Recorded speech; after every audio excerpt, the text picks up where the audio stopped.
Voltamos com o programa Ponto de Vista. Estou aqui com o cientista político Aelson Batista. Estamos falando do cenário atual, mas para entender um pouco desse cenário atual, você citou nos 2 blocos anteriores o Lazarsfeld, não é isso? Sim. Ele é de uma teoria funcionalista. Sim. Quando se pensa nisso, qual a função hoje podemos identificar na ciência política desse político atual, desse perfil que nós estamos encontrando no cenário político atual? Você tem uma crise de identidade hoje da classe política, né? Você vai para a Europa, por exemplo, existem vários partidos que não usam nem mais essa terminologia partido, né? Então você, como a rede fez hoje no Brasil, você tem, por exemplo, Eu Sou na Espanha, você tem, né, Fazemos. Então, assim, então, na verdade, você hoje precisa entender, né, que o mandato, por exemplo, ele definitivamente ele não é seu. Que o mandato, definitivamente, ele não está a serviço do patrimonialismo, ou seja, de você usar o público para proveito privado.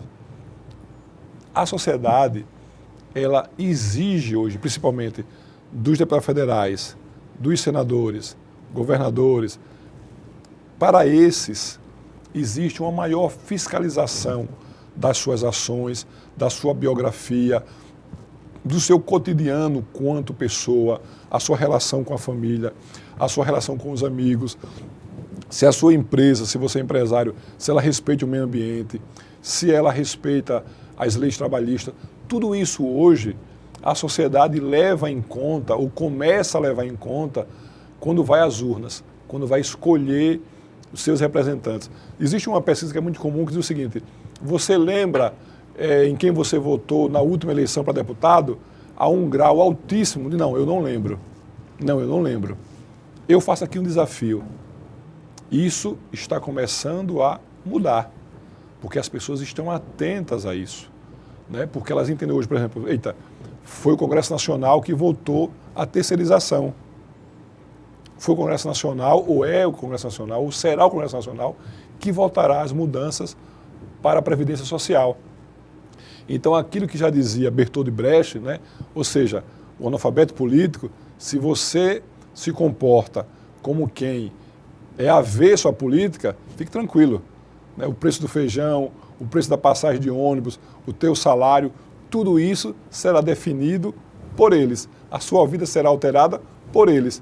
Ou você se envolve nisso, ou você escolhe eles, ou eles transformam. Mas ainda assim você não tem um efeito Dória em São Paulo, que é muito parecido de uma certa maneira, ou na verdade puxa um pouco da memória de um Trump nos Estados Unidos, em que o perfil daquele, separado daquele político tradicional, é o empresário aparecendo para organizar, termina sendo também uma forma de conquista esse eleitor?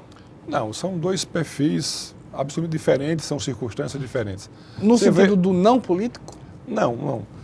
Você vai ver primeiro assim, a eleição do Trump, os seus estrategistas adotaram uma nova estratégia que foi a estratégia negativista. Então, em vez de centrar nas qualidades do Trump, eles centraram nos problemas, nas limitações do Partido Democrata, nas limitações e nas contradições da candidata Hillary Clinton e do establishment. Então ele se apresentou como aquele cara que devolveria o emprego porque os democratas quebraram o país, devolveria a força norte-americana porque os democratas ridicularizaram e fragilizaram os Estados Unidos diante do mundo quando não souberam lidar com o Estado Islâmico, quando não souberam lidar com os terroristas. Então, assim, essa foi uma estratégia.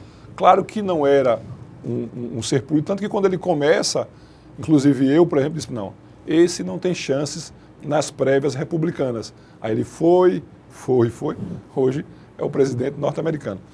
No caso do Dória, existe hoje, repito, no Brasil, existe hoje na sociedade uma impaciência, existe hoje na sociedade uma indignação. Ninguém aceita mais acordar às 4 da manhã, às 5 da manhã, para pegar ônibus, para poder ir trabalhar, para chegar no final do mês, receber seu salário contado, que às vezes não dá nem para cobrir suas contas, e saber que tem político A, B ou C com 50 milhões na conta, com 100 milhões na conta, com 200 milhões na conta, com mansão de 5 milhões.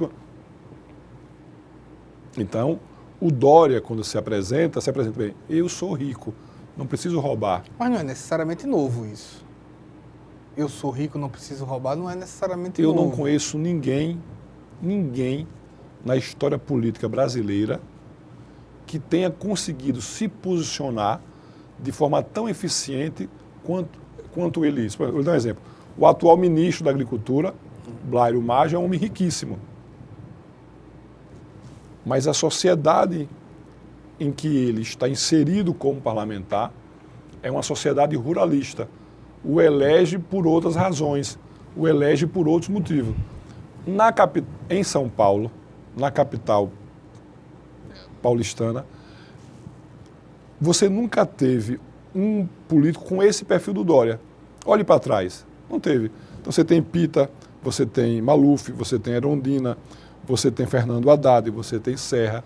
Mas você tem um Fernando Haddad que terminou o mandato dele sem uma acusação de...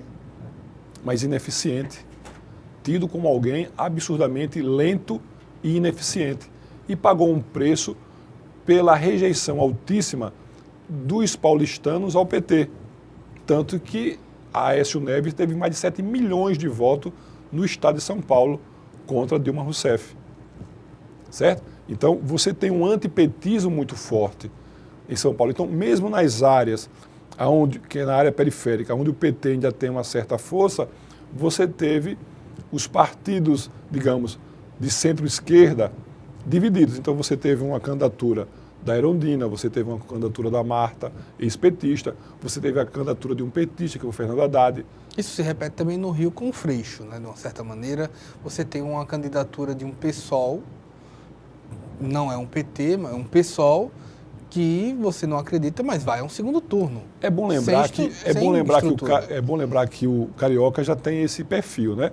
Então quase levou Fernando Gabeira à prefeitura contra a reeleição de Eduardo Paes, por exemplo. Juruna veio de lá, Brizola veio do Rio Grande do Sul e se elege no Rio de Janeiro, por exemplo, né? Então assim, o Carioca, ele sempre teve esse perfil de protesto, né? Lula, mesmo no auge da sua popularidade, foi vaiado no Rio de Janeiro, né? Então esse perfil, tanto que o PSOL tem uma bancada expressiva na Assembleia Legislativa, tem uma bancada expressiva na Câmara de Vereadores da cidade do Rio de Janeiro. O ex-deputado Babá vem do Pará para o Rio de Janeiro e se elege vereador no Rio de Janeiro. Tem ex-parlamentar alagoano que, se fosse para o Rio de Janeiro, disputaria bem uma eleição de federal ou de senadora pelo estado do Rio de Janeiro. Sim. Né? Então você veja esse perfil do Carioca. Você tem esse perfil do paulista, que você já falou, do Carioca. Qual o perfil do alagoano? O perfil do alagoano é um perfil de um estado que sempre teve altos índices de analfabetismo, que você teve uma monocultura do açúcar, nunca houve um parque industrial. É bom lembrar que há pouco tempo Alagoas tinha um shopping. É bom lembrar que há pouco tempo Alagoas tinha 3 centros de nível superior. Você tinha o FAO, você tinha na época que se chamava Ciências Médicas e você tinha o SESMAC. Então assim, Alagoas ainda é uma terra num processo de amadurecimento, de fortalecimento da sua camada social da classe C. Você ainda tem esse processo acontecendo. Então, qual é esse perfil? Ainda é um perfil mais nos grotões alagoanos, mais no alto sertão alagoano, ainda é um perfil aonde o curral impera, aonde a cesta básica com certeza impera, aonde na periferia de Maceió ainda impera, porque essa periferia de Maceió, essas favelas de Maceió é fruto dessa migração do interior para cá, né? É fruto do subemprego, mas eu tenho convicção absoluta de que o alagoano também vem nesse processo de amadurecimento do resto da sociedade brasileira.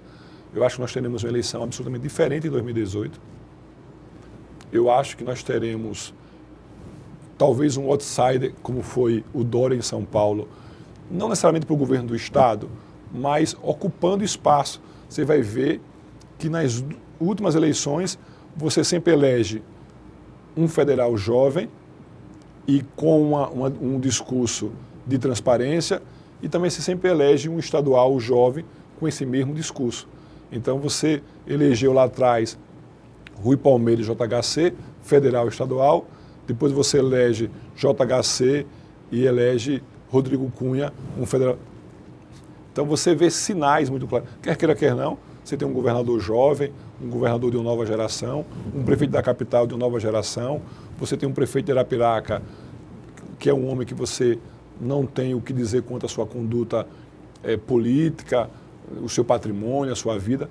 Eu acredito que você tem, aos poucos, mesmo que incipiente, uma mudança acontecendo aí nesse perfil desse eleitor alagoano. Parte dessa mudança de 2013 para cá se deu, pelo menos nacionalmente, a movimentos de estudantes, e nessa avenida veio o MBL. Foi um dos movimentos que mais se destacaram nesse momento. Qual a função de movimentos como o MBL nesse novo Brasil? Pessoal, os partidos políticos têm perdido, ao longo do tempo, esse protagonismo de representar a sociedade.